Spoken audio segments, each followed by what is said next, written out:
வணக்கம் ஃப்ரெண்ட்ஸ். இப்போ நம்ம என்ன பார்க்க போகிறோன்னா, நம்ம நியூ சிலபஸ் அடிப்படையில் யூனிட் 7ல் தமிழறிஞர்களும் தமிழ் தொண்டும் அப்படிங்கிறதுல நாமக்கல் கவிஞர் அவர்கள் இருக்காங்க.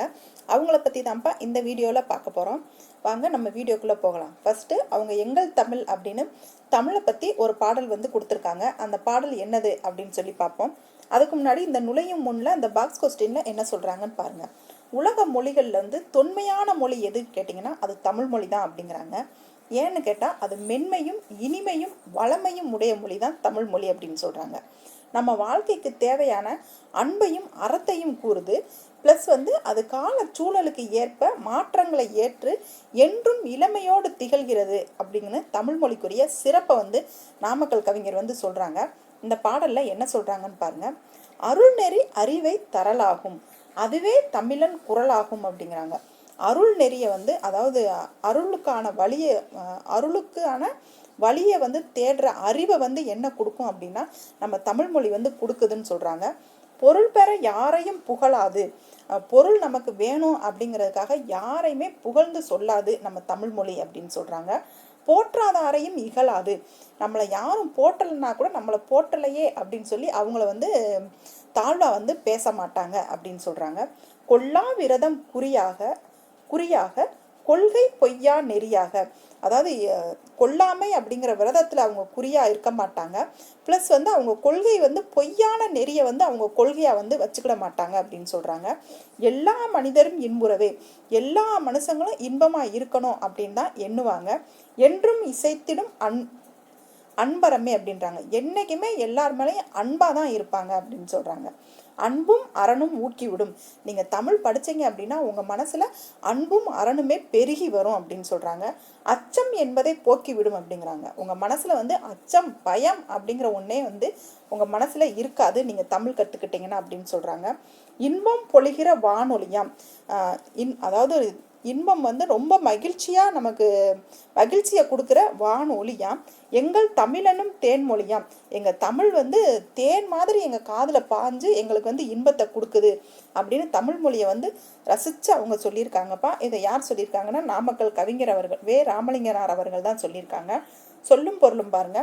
ஊக்கி விடும்னா ஊக்கப்படுத்தும், விரதம்னா நோன்பு, குறிக்கோள், பொழிகிற அப்படின்னா தருகின்ற அப்படின்னு அர்த்தம். இந்த பாடலின் பொருளை நீங்கள் புக் எடுத்து ஒருக்க வாசிச்சுக்கோங்கப்பா, எளிமையாக தான் இருக்கும். இவங்களோட நூல்வெளி பாருங்கள், இது கண்டிப்பாக படிக்கணும்ப்பா. ஏன்னா இவங்க சிலபஸில் கவர் ஆகுறாங்க, அதனால் இவங்க நூல்வெளியை கண்டிப்பாக படித்து தான் ஆகணும். இந்த பாடலின் ஆசிரியர் யாருன்னு பார்த்தீங்கன்னா நாமக்கல் கவிஞர் அவர்கள் தான். இவங்க தமிழறிஞர், கவிஞர், விடுதலை போராட்ட வீரர் அப்படின்னு பன்முகத்தன்மை கொண்டவங்க தான் இந்த ராமலிங்கனார் அவர்கள். காந்தியடிகளின் கொள்கைகளால் ஈர்க்கப்பட்டு காந்தியத்தை பின்பற்றியதனால் இவங்க காந்திய கவிஞர் அப்படின்னு அழைக்கப்பட்டாங்கங்கிறாங்க. அப்போ காந்திய கவிஞர் யாரு அப்படின்னு கேட்டிங்கன்னா நாமக்கல் ராமலிங்கனார் அவங்க தான் காந்திய கவிஞர். தமிழகத்தின் முதல் அரசவை கவிஞராக விளங்கியது யாரு அப்படின்னு பார்த்தீங்கன்னா இந்த நாமக்கல் கவிஞர் அவர்கள் தான். இவங்களோட நூல்கள் பாருங்க. மலைக்கல்லன், நாமக்கல் கவிஞர் பாடல்கள், என் கதை, சங்கொலி அப்படிங்கிறது எல்லாமே இவங்களுடைய நூல்கள். இதை எப்படி ஞாபகம் வச்சுக்கிறீங்கன்னு பாருங்க. நாமக்கல் ஒரு மலை மேலே இருக்குன்னு பார்த்துக்கோங்க. மலை மேலே இருக்குன்னொன்னே அந்த மலையிலேருந்து கீழே விழுந்து அவங்க கதை முடிஞ்சிருச்சு, சங்கூதிட்டாங்கன்னு ஞாபகம் வச்சுக்கோங்க.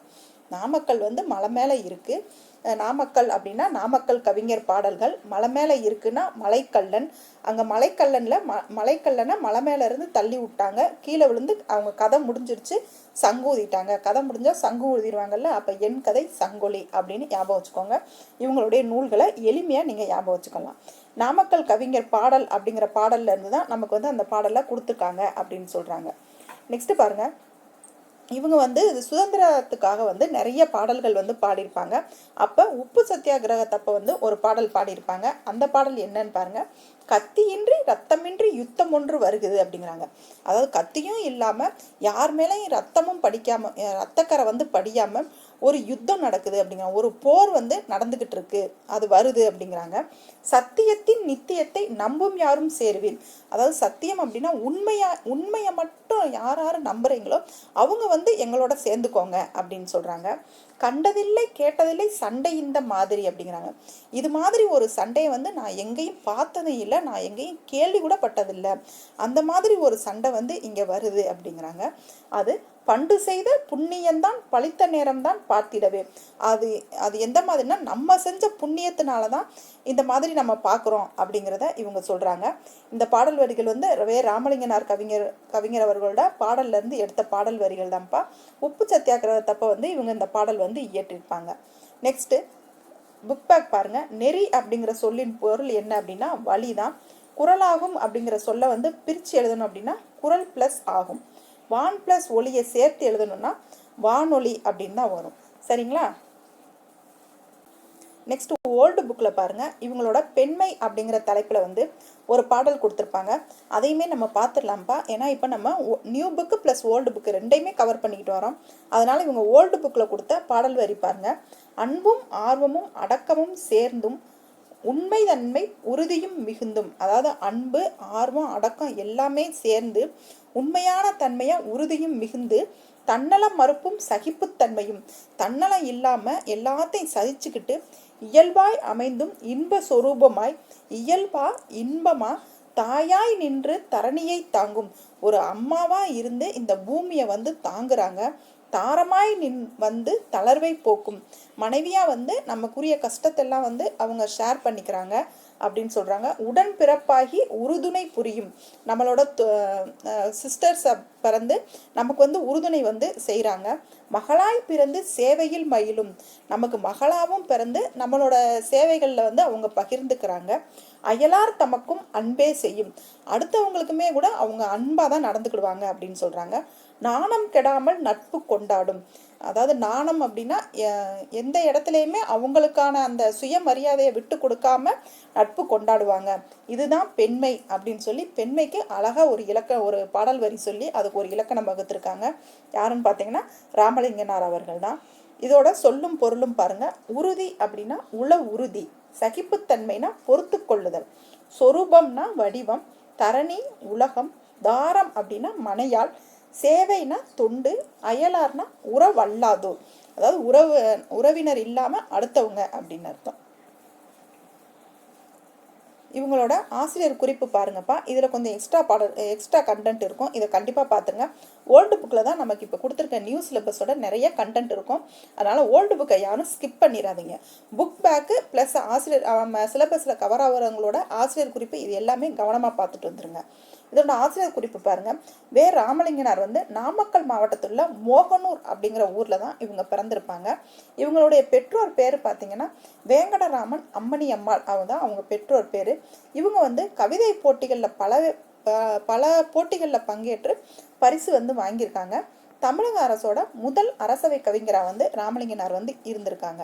இவங்களுக்கு வந்து நடுவண் அரசு என்ன விருது கொடுத்துருக்குன்னா பத்மபூஷன் அப்படிங்கிற விருதை வந்து வழங்கி சிறப்பிச்சிருக்கு. தமிழக மக்களால் வந்து இவர் காந்திய கவிஞர் அப்படிங்கிற பெருமையோடு வந்து இவங்களை எல்லாருமே கூப்பிட்டுருக்காங்க. இவங்க காலம் பாருங்க 1888 முதல் 1972 வரைக்கும் இவங்க நாமக்கல் கவிஞர் வந்து வாழ்ந்திருக்காங்க. எப்படின்னு ஞாபகம் வச்சுக்கோங்க. அந்த நாமக்கல்ல வந்து முட்டை ஃபேமஸ் இல்லைங்களா? அதனால முட்டையை மேலே தூக்கி வச்சுட்டாங்க. 3 முட்டையை தூக்கி மேலே வச்சுட்டாங்கன்னு ஞாபகம் வச்சுக்கோங்க. 1972 அப்படின்னு ஞாபகம் வச்சுக்கோங்க. இதோட நூல் குறிப்பு பாருங்க.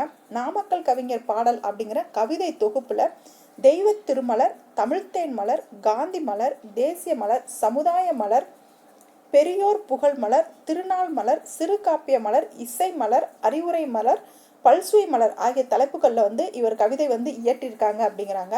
இந்த மலர்கள் எல்லாமே ஞாபகம் வச்சுக்கோங்கப்பா. ஏன்னா இதில் ஏதாவது ஒரு பொருந்தாததை வச்சு கொடுத்துட்டாங்க அப்படின்னா சிரமமாக போயிடும். ஒன்ஸ் நீங்கள் படிச்சுக்கோங்க. இந்த பெண்மை அப்படிங்கிற பாடல் வந்து சமுதாய மலர் அப்படிங்கிற தலைப்பில் வந்து எடுத்திருக்காங்க அப்படின்னு சொல்கிறாங்க.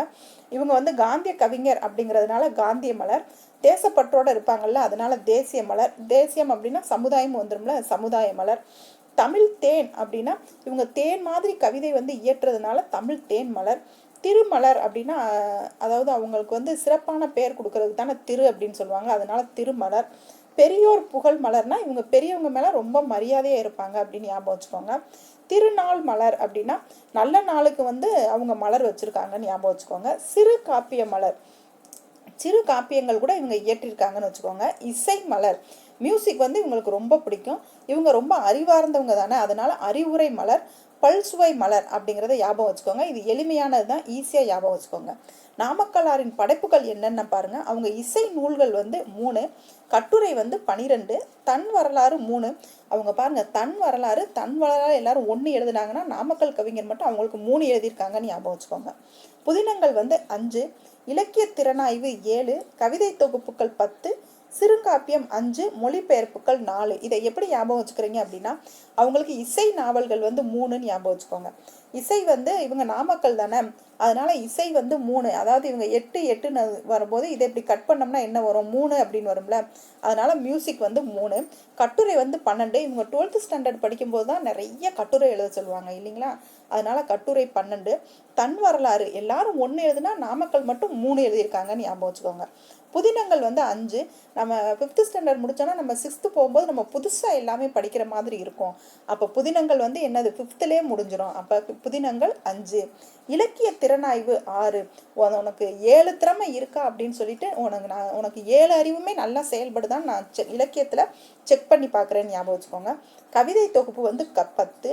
கவிதைகள் வந்து எப்பயுமே அதாவது ரவுண்ட் ஃபிகரில் தான் இருக்கும் அப்படின்னு ஞாபகம் வச்சுக்கோங்க. கவிதை தொகுப்புகள் வந்து 10. சிறு காப்பியங்கள் வந்து 5. எங்கள் வீட்டில் 5 மணிக்கெல்லாம் வந்து கொஞ்சமாக சின்ன டம்ளரில் காப்பி கொடுப்பாங்கன்னு ஞாபகம் வச்சுக்கோங்க. சிறு காப்பியம் 5னா எங்கள் வீட்டில் 5 மணிக்கு சின்ன டம்ளரில் காப்பி கொடுப்பாங்க. மொழிபெயர்ப்புகள் 4. இசை நூல்கள் 3, மொழிபெயர்ப்புகள் வந்து 4 அப்படின்னு ஞாபகம் வச்சுக்கோங்க. இது எளிமையானதான்ப்பா, 2 டைம்ஸ் படிச்சிங்கன்னா உங்களுக்கு வந்து மனசில் நின்றோம். இதோட Ramalinganar new book and old புக்கோட முடிஞ்சிருச்சுப்பா. அடுத்த தலைவர்கள் பற்றி அடுத்த வீடியோவில் பார்க்கலாம். வீடியோ பிடிச்சிருந்துச்சுன்னா சேனலை சப்ஸ்கிரைப் பண்ணுங்கள். டெஸ்ட் எழுதுனா டெலகிராமில் ஜாயின் பண்ணிக்கோங்க. தேங்க்யூ.